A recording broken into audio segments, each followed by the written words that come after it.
Alright, ladies and gents, so this is our last section in chapter 13, and it's all about gene regulation.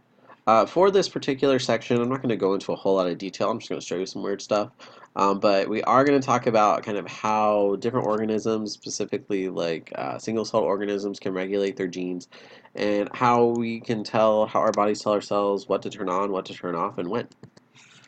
So genes are not always turned on. You're not constantly expressing every single gene that you have inside of your genome. For example, humans, we have 30,000 genes, something like that. Not all of them are on all the time, or else you would just be this giant blob of cells. So genes are turned off, right? Things are not being expressed in all of your cells all the time. You can't always be making the proteins, right? If you don't need them, or if there's too many, your bodies just don't function well with that.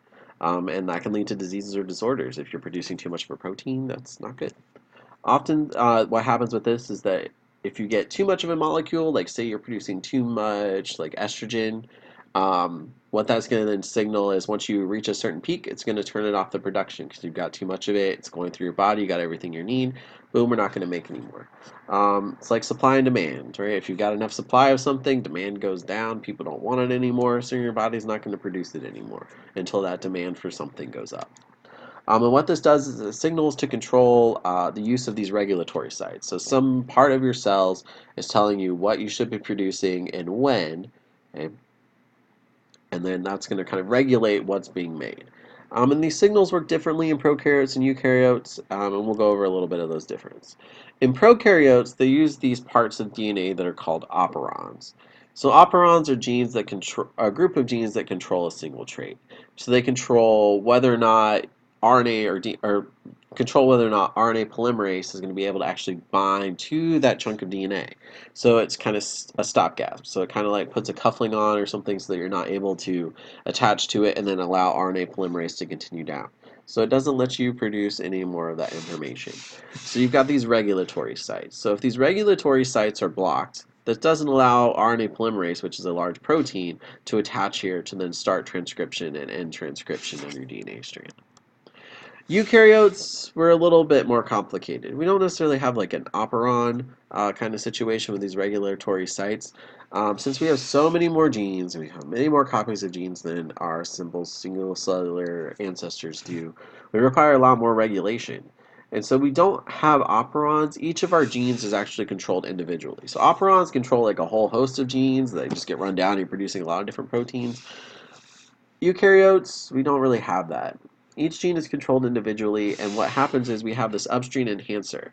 So if something binds to this, say you need more estrogen or testosterone or something, especially like if you're going through puberty, like all you guys are, what that's going to happen is some protein is going to attach here that tells you, hey, we're low on testosterone, we need to produce more. So it's going to attach it, these promoters are then going to become available, and those promoters are going to signal for RNA polymerase to come in, attach to our cells, and then allow us for transcription to then pull out the stuff we need to build the proteins for producing these new enzymes or new hormones and things like that. So these enhancer sequences that we have in our eukaryotes, they're kind of short chunks of DNA that allow a protein to bind. So these proteins could be either a protein enzyme, protein regulator, or RNA polymerase. And these proteins can encourage or inhibit transcription. So if you've got a protein here, it acts like a block, doesn't allow you for transcription to go, or the production of there allows for other proteins to leave that then tells it to signal or unwind from a histone or something to signal our production of our new genes. And these are key for what we get for what is called cell differentiation. So this is why you have cells that don't all produce and carry out all the functions. This is why your skin cells stay skin cells and can't produce the enzymes that say your liver can. That's why your liver cells stay liver cells and they don't produce enzymes like your stomach cells do. It's so that we are able to separate and allow for different functions in individual cell parts so that we can have a more efficient organism. So this is why our cells differentiate and become different types. So for example, your liver cell has different proteins that are attached to its genome that affect whether or not certain things can be produced. There's protein there, for example, that's attached to your chromosome that is signaling for your liver to never be able to produce, say, stomach acid. So it's not going to be made by your liver. Okay? Your liver's, though, going to have stuff that's going to be exposed to, say, make like digestive enzymes that are used for breaking down fat, but not for producing like saliva. Okay, that's all stuff that's just signaled in a single cell. Another interesting thing about gene regulation is when it comes to development, so when you're growing as an individual. So we've talked a little bit about how your cells can die, right? We talked about cell programmed death, where, like, for example, during development, parts of your cells die to give you your fingers to separate so that you can do this as opposed to having webbing between each of your digits. Um, and they're controlled by genes called Hox genes. And what these do is they control the development of organs and other tissues inside of an embryo. Hox genes are really interesting. They're conserved across a lot of different animals, and plants have their own set of kind of Hox genes, and these are functioning very similar across all eukaryotes.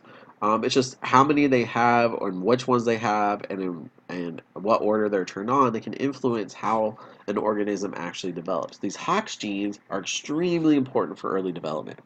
So if you have a mutation in one of your Hox genes, that is extremely detrimental. That's going to mess up a lot of your development in an early embryo, and chances are you won't make it to full term.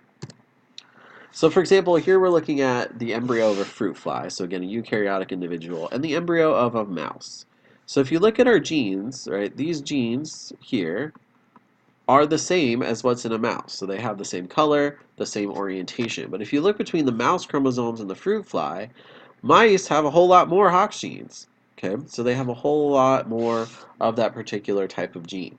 So in a fruit fly, these genes code for things up to like your head, abdomen, and thorax. And in mice, it codes for the same stuff, right? But it's in a limited area.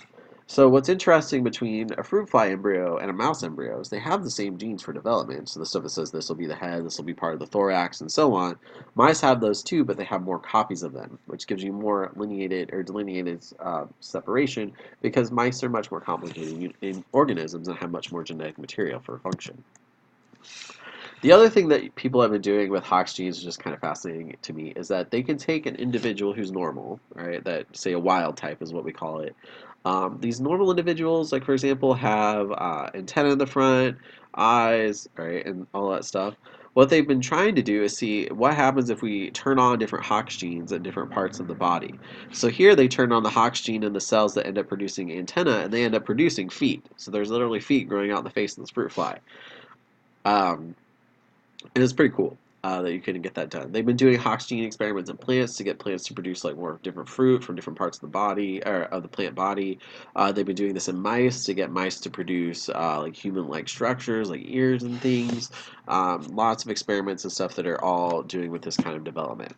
The next images I'm going to show you guys, just a fair trigger warning here. They're kind of crazy, but if you don't want to look at it, just skip ahead a couple seconds here, but I just want to talk about this next part because I think it's pretty cool.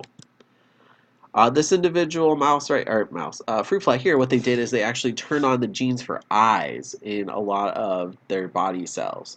So this individual is actually producing eyeballs, not just in its eye, right, which would be here, but in other parts of its body. So it has eye tissue that's sending signals to its brain from all over its body. So again, this is kind of graphic and kind of disturbing, but also fascinating at the same time, because one thing we can study then is there a chance to regenerate tissue that might have been damaged? Is it possible to reproduce an organ that was from other cells in the body, not just stem cells? So these are questions that scientists are asking using fruit flies as models to try to figure this out. There's other things that people have been doing with these, trying to modify and regulate different genes, and this is a case where they're actually trying to insert genes into different animals. So I don't know for sure if this picture is necessarily the true cats that they've been trying to breed that glow in the dark, but there are cats that they have produced in science that can glow in the dark. No, you're not able to get them. No, you can't have one. Right? But what they have found is that they can actually insert this protein. So they've taken a gene. It's called a glowing fluorescent protein, a GFP. It comes from jellyfish. They take that protein and they can actually insert it into the genome of these embryos in cats. So then the cells, when they're dividing, they replicate everything inside of the cell, and so then you start producing this glowing fluorescent protein that's going to be in all of the cells. So then you shine a light on this cat, and then boom, this cat's going to glow in the dark. But its mom cat, which doesn't have the genes, like here, this mama cat is not actually glowing. So Again, that's something interesting they're trying to do to figure out if there's a way to insert proteins. They're using this for therapies for individuals that have genetic mutations like for cystic fibrosis, trying to insert the functional gene inside of the cell so that you're starting to produce the proteins that your body didn't begin with because you had a faulty copy. There's lots of stuff on the horizon that science is trying to do in order to help people with these particular disorders, and this is one way is playing with gene regulation. So that's it for chapter 13. So again, if you have questions and things about this and want to know more, feel free to ask. So again, let me know.